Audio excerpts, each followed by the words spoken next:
All my life, I have been criticized for being too talkative, too opinionated, too honest about my opinions.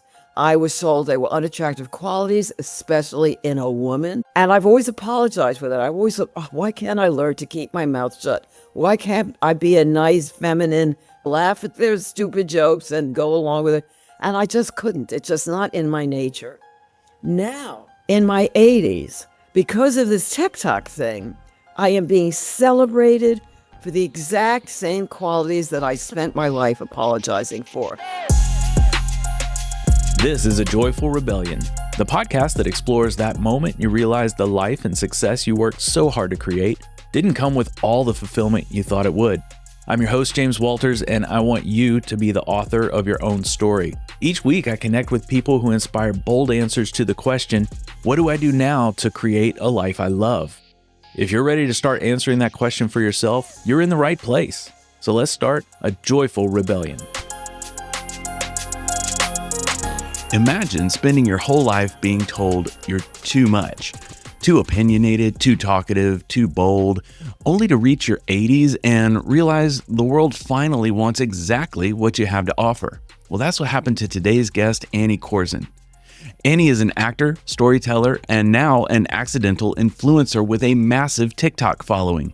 You may recognize her from a role on Seinfeld, but these days she's captivating audiences online with her sharp wit, unfiltered wisdom, and hilarious takes on life, aging, and reinventing yourself at any age.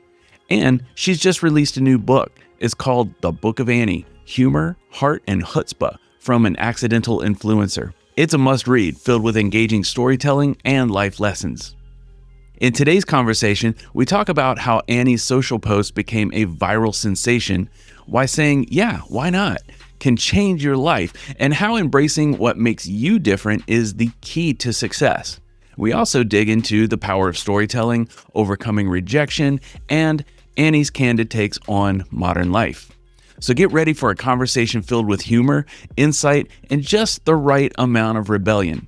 Whether you're 25 or 85, Annie proves it's never too late to shake things up. Be sure to stay to the end to find out how you can win a copy of Annie's new book. Annie Korzen, thank you for being here on A Joyful Rebellion today. Oh, my pleasure. I'm excited to do it. Yeah, you have had a fascinating career. You've been an actor, writer. You have called yourself a humorist, which I think is spot on. And recently you've found another, I won't call it a second wind. It might be a second, a third. I'm not sure which one. I'll let you tell me which one. But on the TikTok platform. And that was unexpected. So I'd love to talk a little bit about that. But also, you've just written a book.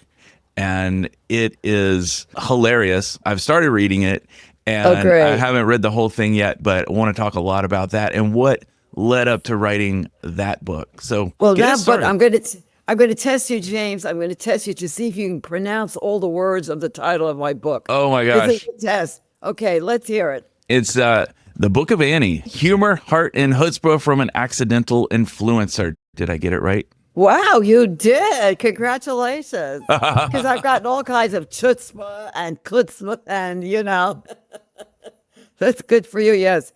The Book of Annie, Humor, Heart, and Chutzpah from an Accidental Influencer. So you were asking, the question was about how this came about, this big change in my life. It was a big change in my life. I've been an actor and a writer, not terribly successful, but kind of known in the business. My big claim to fame in TV was I had a recurring role on Seinfeld. And that's another story about how that happened. But anyway, I started telling stories and I always thought I would like to find a larger audience. And I had no idea how to do that. I'm in LA, even though I can still consider myself a New Yorker, but I'm living in exile in LA. And we have things here. I don't know if you have them where you live. We have spoken word evenings, storytelling evenings, spoken word events. And if you're lucky, there'll be 50 people in the audience, on a good night. And I really thought I had something to say. And I really thought I'd like to find a larger audience. So I said to a 30-year-old friend, maybe I should make some little clips and put them on Instagram. And she's so young. She said, oh, Insta. It's so toxic. It's so last century. You should be on TikTok. And I thought, TikTok, that's crazy. Who wants to see me on TikTok? This old lady from New York. She said, trust me, you will go viral. And one of the things of my book is, I think everyone's mantra should be, when someone suggests something to you, your answer should be, yeah, why not? Because what can you lose? I only regret things I haven't done. I don't regret anything I've done. So I said, I think this is the nuttiest thing I ever heard, but okay, yeah, why not? If you can help me and teach me how to do it. And we started the day before lockdown. And shortly after it began, I went viral. She was right. I still do not understand it. I'm trying to figure it out. But what I'm saying is you have to take a chance sometimes. You don't know what things are going to lead to. Does that resonate with you in any way? That is very much on theme with everything I like to talk about on this podcast. So many of the guests I speak with, they had to figure it out as they go, like we all do. But once they did, they realized that they had to almost rebel against things they'd known before. And whether that was family programming, whether that was just their worldview or their mindset, they had to have some sort of rebellion to get them to that place where they could be joyful. Absolutely. Yeah. And it's funny that you talk about family programming. Even if it's meant well, even if it's meant lovingly, it can be very dangerous because we believe what we are told. You know, I was told that I should become a piano teacher, that it was a good profession for a woman. I hated it. I hated piano. I hated teaching. But, you know, you just kind of follow a scenario until one day you think, wait a minute, this isn't really making me happy. How about following my bliss? How about doing, but it takes a lot of courage to do. It's not so easy to, as you say, rebel. And Right. it's another thing that you're really provoking something in me that's quite profound. All my life, James, I have been criticized for being, oh, by the way, I'm sorry, I have to backtrack about it. I got to say my age. I'm 86. So this whole TikTok thing happened in my 80s. That's what's miraculous about it, at least to me. But anyway, all my life, I have been criticized for being too talkative, too opinionated, too honest about my opinions. I was told they were unattractive qualities, especially in a woman. Thank you very much. And I've always apologized for that. I've always thought, oh, why can't I learn to keep my mouth shut? Why can't I be a nice, feminine, creature, laugh at their stupid jokes and go along with it? And I just couldn't. It's just not in my nature. Now, in my 80s, because of this TikTok thing, I am being celebrated for the exact same qualities that I spent my life apologizing for. My fans say, we love your voice, we love your opinions. You're so inspirational, you're so wise, we could listen to you forever. I've never heard this in my life. No one's ever wanted to listen to me. Oh, wow. Everybody's always told me to shut up. So what I'm saying is, and it's another theme of the book, what I'm saying is, you should not be imprisoned by other people's negative opinions of you. And this goes back to what we were talking about before, about listening to your parents. So people told me I was a certain way and it was a bad thing, and I accepted that. Big mistake. Now if somebody says, you talk a lot, I say, yes, I do. I'm proud of it, and maybe you should listen to what I have to say. You might learn something. I would never apologize now for being too talkative, but it's taken me a whole lifetime to figure that out. And that's how it goes sometimes, isn't it? With certain things, I know there are things that I wish I had learned a lot earlier and could have enjoyed a little bit more of my life, got more life out of my life. Like what? Give me an example. A lot of these things I've learned here in my 50s on this podcast. And that's the fact that so many of the answers we're looking for, they're simple but not easy. Oh, I like that. It's simple but not easy. They're there is simple. a difference, isn't there? Yeah. They have simple solutions quite often, but they're just not easy, which is why we don't tend to take those paths. I like that. If I had embraced that earlier, Yeah. I would have just gotten to work and gotten where I wanted to be. And a lot, like you said, ignored some of the things that I was getting negativity. externally from people. Right. Yeah, but it's not that easy to do when people keep telling you, especially if you hear it more than once from more than one person.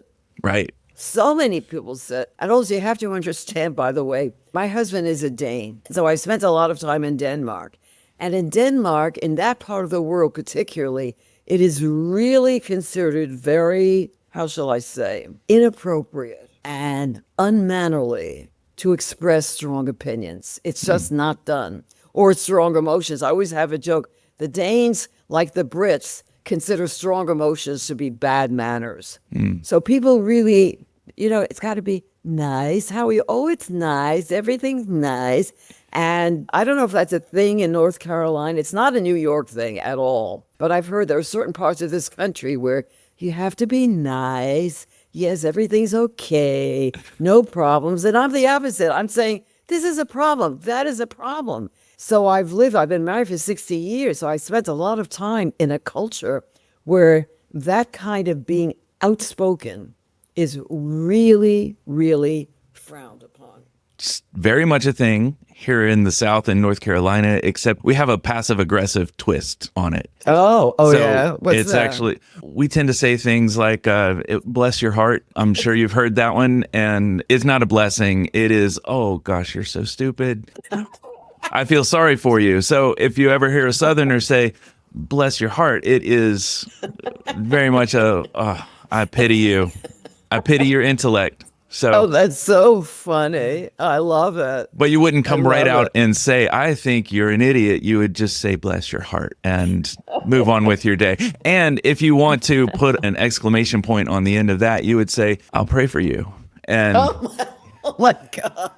I would punch somebody if they said that to me. so the Because combination it's of so condescending. It's so condescending. I'll pray for you. Like, oh my God, I hate that person so much. But that's hysterical. I had a friend who always used to say, if we were talking about something and if we had a disagreement about something, he would say, Annie, with all due respect. Oh. Now, as soon as he said, with all due respect, I knew that what was coming was not going to be respectful, right? right. Funny how people get away with those, but I love it. I'll pray for you. Oh, my God. I'll pray for you.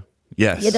I'll tell you something. Those kinds of things, when people say those things, I have many now. How shall I say it? This country is not friendly to old people, but that seems to be changing a little bit. Especially old women. Old women have always been invisible in every way. Now, I think it was because of Betty White, actually. Something's changed. There's more respect giving. Actually, most of my TikTok, I have almost 500,000 followers, and many of them are quite young. And they seem to be coming to me for the wisdom of age. I've never experienced that before. On the other hand, I still do get subtle insults just because I'm old. Like, I'll give you an example. Let's say I'm having dinner with my husband in a restaurant, and the waiter will come over and address my husband, and he will say, would you care for a cocktail, sir? And then he'll turn to me and he'll say, and how about you, young lady? Oh, gosh. Now, he Okay. thinks he's being flirty. Yeah. I think it's insulting. Yeah. He's making me into less. He wouldn't say that to my husband. Would you care for a cocktail, young man? You Right. know? So why is he talking to me like that? I'm not a young lady, and I don't wish to be one, but I wish to be treated with the respect that I think I've earned. But that's another one of those, say something with a smile that's actually a dig, right? Right. Yeah. There's another thing they talk about, and I can't fully complain about this because I know it's meant well. I get a lot on TikTok. I try to look at most of the comments. And a lot of them are very loving, but they use language that I'm not crazy about. Let's say I'll do something. I have a few where I do things together with my husband. We make a dessert or we do something together. And they, oh, you two are so adorable. Oh, you two are so cute. Now, adorable and cute are words that you use for a puppy or for a little kid who's doing something unexpectedly smart. A little kid will say something funny and say, oh, you're so adorable. We're grown-ups. What we do is not cute or adorable, right? And I know it's a subtle thing, and I know they mean well, so I don't want to complain about it, but it's something, every time I hear it, I have to wince. I have to wince. Ew, someone called me adorable. I'm not a puppy. I'm a grown-up lady. That brings up something I would love to talk about because you are a storyteller. You've been in that world for a long time. And I know the storytellers I've had the privilege of following their work or hearing their wisdom. They give a lot of weight to language. And language is so important, especially when you're telling stories. If you are studying the craft like you have, and you teach people how to tell stories. So Yes, I do. I just taught for the first time on the college level, actually, which was a fun adventure for Emerson College. Yes, language is very important. it's so I'm important. sorry, I And think I interrupted you. You didn't no, get to it's you. I watched one of your YouTube videos earlier about just crafting a personal story, being able to tell a personal story. And I don't know if it was a YouTube platform, but the video was on YouTube. It's under your coaching part of your website. So Okay. yeah, so it's the main video on the coaching part. And it got me thinking about language because now when you say things like people say adorable, and that's the word that comes to mind, and it's not the most appropriate word for a person who is thinking about crafting a story, but it's maybe the first word that comes to mind to the general public because that's what they see on most of social media, perhaps. And it just feels right. But people who are willing to go a couple levels deeper, they understand that that's not appropriate. And Yeah, I think I get what you're saying, but I also think there's a cultural thing here in that we live in a country that's very youth obsessed, oh, I right? agree with that. And Yes. so that old people have always been sort of diminished in some way, have had diminished stature. I don't think in certain cultures where they have great respect, like in Asian cultures where there's a great respect for the elderly, I don't think a young person would call an old person in China or Vietnam or Korea adorable. Right. I don't think it would happen. So I think a lot of it is cultural. And I hope it's beginning to change. I mean, I see it in my life, the kind of response. As a matter of fact, when I say I go through the comments, the greatest comment I ever got on TikTok said, I don't understand why I relate so deeply to an American New York Jewish woman in her 80s. I am a 16-year-old Afghan boy. Wow. That just really made me cry. It really made me cry because I just speak my own truth. I just talk about how I see the world and how I've seen my life and mistakes I've made and how I learned from my mistakes. And that a kid in Afghanistan can relate to what I'm talking about, that was a big thrill for me. That was really meaningful. And by the way, all of that's how I got the book published. I only got the book published because they saw I had a big platform on TikTok. That's how we got the book. I just want to say right now, in the middle of this conversation, I'm having the epiphany that I've been guilty of doing this whole ageism thing to myself because when it comes That's and- interesting. well, when it comes to TikTok specifically, and I would say Snapchat because I never understood that. That was way after my I don't time. use it. I haven't No. been there. I don't But- understand any of it. I still don't Right. understand TikTok. I'm just there because somebody put me there. People are like, "Oh, you should check this out on TikTok." I would look at them and say, "I don't have TikTok. I'm over 50. What are you talking about? Why would I have TikTok?" No, And- but that is true. It tends to be a younger audience, which is one of the reasons actually that I just started a YouTube channel, Annie Korzen Videos, because it does seem to be a different audience. But then, yes, most of my friends my age are not on TikTok, but I'm a lot older than you. You're a kid. My friends in my 80s are certainly not on TikTok, or most of them are not. A couple of them are. But I'm on old people's social media. I use Facebook all the time, but only for people that I know, either for friends or for business acquaintances. It's not something that I open up to Right. everybody. Younger people, they say Facebook. They don't even know what it. That's true. like I had a kid here who helps me with tech stuff, and he's 17. Okay, a neighbor's kid who sometimes helps with little things. And I said, look, I have 3 different email addresses. I have 2 Gmail and 1 AOL. And I want to make sure, blah, blah, blah. And he looked at me and he said, excuse me. And I repeated he said, what's AOL? He had never heard of it. He's 17. He had never heard of it. And I thought, wow, there really is a generation. There's all kinds of generation gaps. I just assumed everybody knew what AOL is. Right. Even after the post-internet, world, there's still a whole group of people who have no clue about where it all began. Right. It's strange. When I think about this weird thing that happened and why I got so popular, I'm not sure. When I ask them, my fans stop me on the street a lot, which I like because I'm a performer. I'm an attention whore. I love applause. And they'll say, "Oh, is that you? Are you the Krispy Kreme lady?" And I say, "Why? What is it that you get from watching what I have to say?" Because, by the way, I talk about basically, it's the same in the book. I talk about things that I care about, which means no politics, no religion.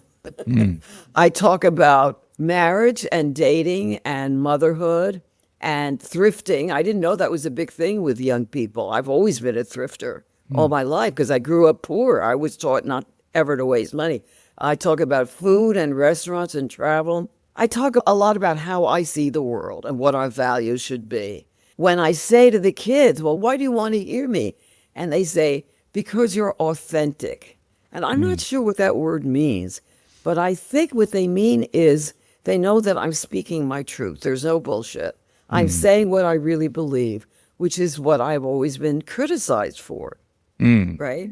Wow. I am expressing what I think. I don't think you should do this. I think you should do this. And I think I have a right to say those things because I have failed enough. I'm old enough that I've learned from my mistakes. So you're just getting the advantage of my wisdom, of my long life. I've done it all. I've done everything wrong that you could do. I've also done some things right. But I'm arrogant enough to feel that I'm worth listening to. And apparently, almost 500,000 other people seem to agree. Apparently the people agree. Yeah. Yeah. Very much. Now, I want to talk about your book. I'm on your website right now. It's anniekorzen.com. You've got quite a bit of information there. You've got press clips, you've got TV shows that you've been on, and then you've got the part about your book, The Book of Annie. And it's a fun title. The Book of Annie, Humor, Heart, and Chutzpah from an Accidental Influencer. And how did that book come about? But first, I have to tell you something. Yeah. Here's one of the mistakes. I made a big mistake, James. And this is for all you writers out there. If you're thinking of writing, titles are very important. Titles are really important. And I and my agent and my editor and my I don't have much of a publicist, but we all made a huge mistake with a title. Because if you go to Amazon and you look up The Book of Annie, guess what comes up? Annie the musical. Oh, The Book of okay. Annie, the Broadway show.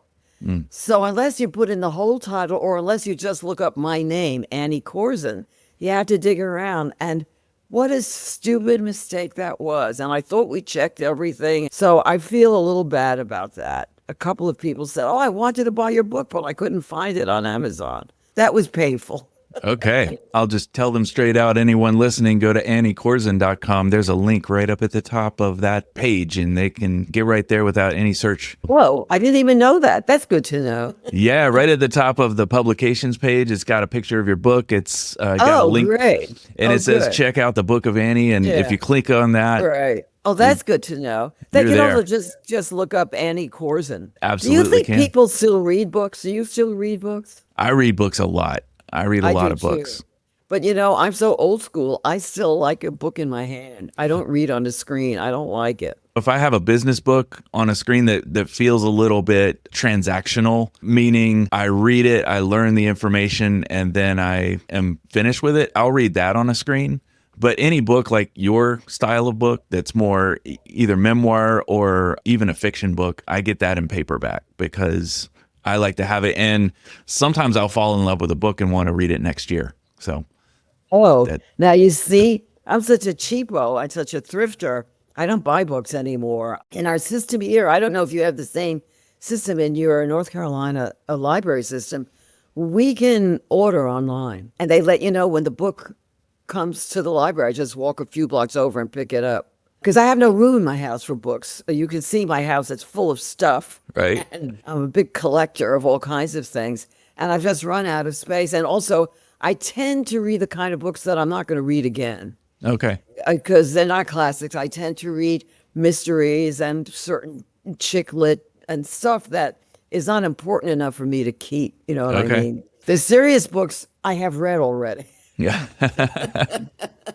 At one point, I was a lit Check major. those off the list. So I really have read all of Dickens and all of Jane Austen and blah, blah, blah.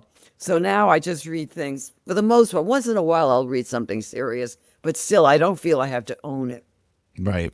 So I get my books for free from the library. I love libraries. I love libraries. I've tried the library recently again. Every once in a while, I'll try the library. And I used to be that guy who would go in and check out 3 or 4 books and thinking optimistically that I could possibly read 3 or 4 books in 2 weeks because that's what they give you here.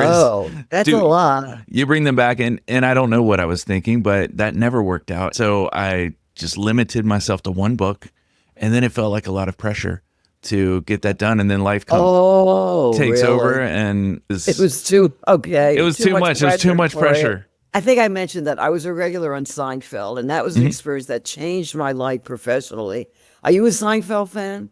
Do you watch Seinfeld? So when So it you came, don't know. You wouldn't know the episodes I was in if I mentioned them, because I'm in some of the iconic episodes. okay, I know the top layer of Seinfeld. So back when it was on TV all the time, those were my heaviest working years. Those were the times when I didn't have time for TV at all. Right. So anything I came back to would have been after it was off the air. It's never. Are you kidding me? Well, I mean, James. off must see TV. Like you gotta be it there wasn't on Thursday. It was Thursday night. That's right. Thursday I night. had a friend who once said, "Do you believe he called me on a Thursday? Who calls somebody on a Thursday night?" Right. That was the lineup. And the funny thing is, I can't remember the other shows on the line, but now it's on all the time. You can watch it all night long. Oh, I have some friends who, if I go over to their house, it is on repeat all the time. It's Yes. Well, I was much. in some of the classic, but here's what happened with me, because it's another story that relates to what I was saying, the yeah, why not thing. I was a barely working bit player, actor. I had just moved to LA from New York because I thought there'd be more work here. And my agent called one day. This is 1991. He said, "Look, there's a new show. I don't know much about it. And this role is just a couple of lines." And what had happened was a better known actress in my agent's office had turned down the audition because she said, "I don't know the show and it's too small a role." Whereas I did my usual, "Yeah, I'll go in. I'll read for it. Yeah, why not?" And I went in and I did it. I didn't know what it was. And then I watched it when it aired. And my husband said, "Well, I don't get it. This show, it's not about anything." And now he watches at least 2 or 3 episodes every night. But I did not know that the show would become this global sensation. I did not know that my role would repeat. So I ended up being in some of the classic episodes, the Penn, Cadillacs, Raincoats. And then because I was still a bit player, this was a small role, and the producers liked me, they gave me a second role, that of an obnoxious airline passenger when Elaine is stuck in coach. I'm very good at obnoxious characters. That's my specialty. Anyway, that was 1991. Since then, James, I have earned in residuals for my very few lines. I mean, it's still a bit part. I have earned over $100,000 in residuals from those few lines. Plus, because I'm associated with that show as a recurring character, my stock went up in the business. I got better auditions. It's just the thing that happens out here in LA. If you're connected with something that's successful, people think it's going to rub off on them if they're there. So suddenly I was treated with a kind of respect that I had definitely not been treated with before. Just because I said, yeah, why not? Yeah, why not? And is that present in your book? Do you talk a lot about that? Oh, yes, I do. Book? Actually, I got married that way. By the way, I want to say, yeah, why not? Within reason. If you invite me to go bungee jumping, I'm not about to, you know what I mean? There are certain things, but within reason. I met my husband. I said he's Danish, so I met him in February, and we got married in April because he needed his green card. Okay. And my friends were so angry at me. They said, you're marrying a total stranger. So I said, yeah, why not? Let's do it. Let's get married. My friends were furious. And they said, you don't know this guy. He's going to get his papers and you'll never see him again.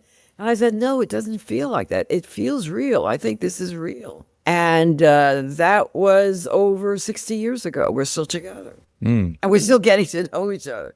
But I will admit that was a risky thing to do. But sometimes you have to follow your instincts. Now, sometimes you might make a mistake too. I mean, you got to be open to mistakes. But I took a risk. It just felt real. I just knew it was real. And sometimes you take a risk. And I like to say sometimes when I'm joking, maybe when something didn't go very well, I say, we're either winning or we're learning. Oh, I love that. I love that. I think, James, that there's an unfortunate resistance to failure, to making a mistake in this country. Like a kid gets a graduating party for graduating kindergarten. Yeah. It's an accomplishment. That's not an accomplishment. That's your job. You have to finish school. That's your job. And that kids are not allowed to fail. Everybody gets a passing grade. And I think that's a big error, that we're becoming a country of people who don't know how to make a mistake and don't know how to learn from mistakes. So they never get better. When I became a storyteller, I wanted to be with the moth. Are you familiar with the moth at all? Do you listen to the moth? I have. Well, that was my dream, was to be Okay. with the moth. And when I started being a storyteller, I would send them. I knew somebody there. And every time I did a storytelling show, I would send them a tape. I said, this is my new story. Hope to work with you one day, blah, blah, blah. And they would say, thank you, keep submitting. We'll let you know. James, I did this for 9 years. Oh, wow. And then finally I sent them a story and I didn't hear. And I said to my husband, that's it. I gave up. I can't keep doing this. I can't take the pain. I know I belong with them. I know I belong with the moth. And I just can't take the pain anymore. And I swear to God, the very next day, I got a call from New York, from the head of the moth. And she said, oh, hi, Annie. This is Catherine of the moth. Thanks so much for your patience. After 9 years. 9-year patience. We'd like you to work with, we'd like you to appear with us in our main stage. That's the big deal with the moth, being on the main stage. We'd like you to perform with us in L.A., Berkeley, St. Louis, and at the Schubert Theater in Boston. And we'd like for you to be on our radio show and on our website and maybe in our new book. Wow. And years after that, now I'm very friendly with those people. Now I hope I'm starting another story with them. I said to one of them, why did it take so long? And you know what she said? She said, you got better. Oh. And I thought, wow, isn't that interesting? That all those years I was honing my craft. When you start out doing something, you're not at the top of your game. You have to fail and learn and polish. And as you said before, storytelling is about language. How does the language, what is my voice as a writer? And since I do comedy, you have to know where the laughs are, even if you're dealing with a serious subject. But everybody wants to be an overnight success. People don't get rejection. They don't understand rejection. I have thrived on rejection. That's in the story of my life. And when you're an actor, that's all you get is rejection. You audition, you think you do a great job. Not only don't you get, that was excellent, but we want to get, you get silence, which I think is worse than rejection. I'd rather have somebody tell me what they didn't like than not hear anything, because then your imagination starts going, well, I was too this, I was too that. What did I do wrong, Yeah, Why you don't didn't know I what to do book next it? time. It's very challenging. Now, when you got into writing the book, what was your goal? What message, what stories did you want to tell? What wisdom did you, and was a lot of that influenced by the reactions that you got from the TikTok audience? Yes. Well, what I did was, in a way, I spoke about the things I talk about on TikTok, but Okay. expanded. But also, these are issues like the ones I mentioned before: marriage, dating, kids, money, thrifting. These are subjects I've been talking about for many years. So basically, writing the book, I just was not paraphrasing. What's the word when you steal from someone else's writing? I always forget Oh, when that you're word. plagiarizing? I was plagiarizing myself. Yes. Yes, because I had all this body of material. So it's not like I started with a blank page. And yes, I did want to make those points that I mentioned before, of encourage people to be themselves, to be their true selves, to find their own bliss and not listen to the crap that people tell them about themselves, and to be open to invent, to be open to trying something new. And say, why not? A That's little more right. often And in say, their life. yeah, say it. Why not? We do have to encourage people to take chances and to keep using that. Maybe is that, I don't know, is that an obnoxious expression, to follow your bliss? I tell people to do that, but I have to, by the way, clarify that I know that people have to put food on the table. And not everybody can be a freelance artist, you know what I mean? But even if you're a checkout person at a supermarket and you're doing work that you need to do to earn a living, right? You could come home at night, take a nap, and then make your art, do your weaving, write a story, go to a poetry. Do you know what I mean? Absolutely. I'm not saying everybody should think that they're going to be a full-time artist. That's a really, really hard thing to do in our economy. I've always had other ways of earning a living, always. I teach and I deal in vintage fashion. I'm sorry, I sidetracked you. That's a great insight, though, because so often it's not the art that supports people. It's the art that almost supports their mental health while Exactly. Supports them emotionally, but for money, you better have another way of earning it. Yes. Very few people are full-time artists. That's a really good point. And I'll have all of your info in the show notes. Is there anything that we didn't talk about that you would love to say? Oh my goodness. That's dangerous, James, because I could be here the rest of the day. We didn't talk about money and materialism and how I think there's an unfortunate addiction in this country to spending on ridiculous. You know, a guy in Beverly Hills was just robbed in a restaurant. He was robbed of his watch. His watch was a Patek Philippe. Is that what they're called? And it was worth $500,000, and that offended me. I thought if I had an extra $500,000 around, I wouldn't spend it on a stupid watch. I would put a kid through college. You know what I mean? I was brought up, as I said before, not to waste money, and so I never, ever buy anything retail. You can see the back. You see my house. It's full of art and antiques and valuable things, and I wear vintage clothing, and I get everything in my life at yard sales, at estate sales, and thrift stores. That's where I live, and I've always done it.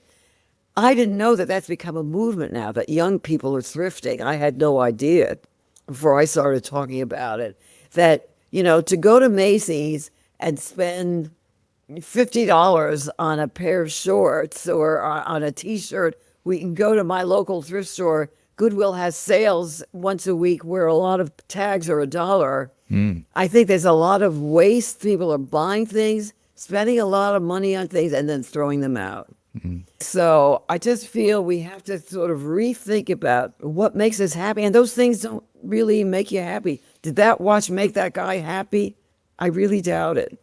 Right. It maybe gave him a moment of satisfaction when he thought about the kids who bullied him when he was young, and now he's some big-time film producer, right? Sure. But I think we have to think more about how we use our money. That's really good advice or it's not even advice, it's just a way of life. You made me think when you were talking about the vintage clothing. I grew up hearing this phrase, and when you're young, I don't think you know what it means or can appreciate it. But now, truly, I think even younger people are realizing that they just don't make things the way they used to. And things you mean that are in quality and just the durability, but also the style of things. They just don't make clothing like they used to. That's true. But also, it's a throwaway society. There's that It fast is. fashion thing, and that's Right. With the label thing. Labels.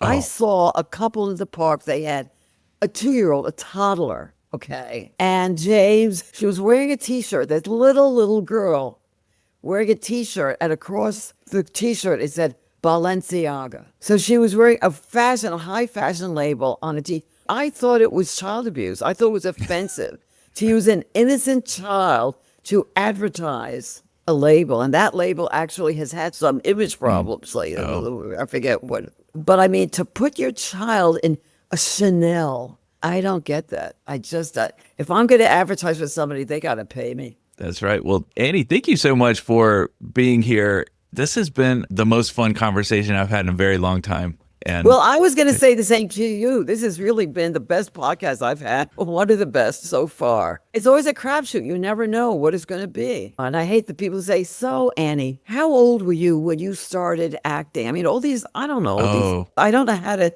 make the answer to that interesting. You know what I mean? But all your questions I thought were very provocative. And I appreciate it. you're inspiring me to do a couple of things. I might go get a TikTok account just so I can see Just what so you you're can up follow to. me, right? Exactly. I'll have one person I follow, and it'll be Annie, and we'll see how it goes from there.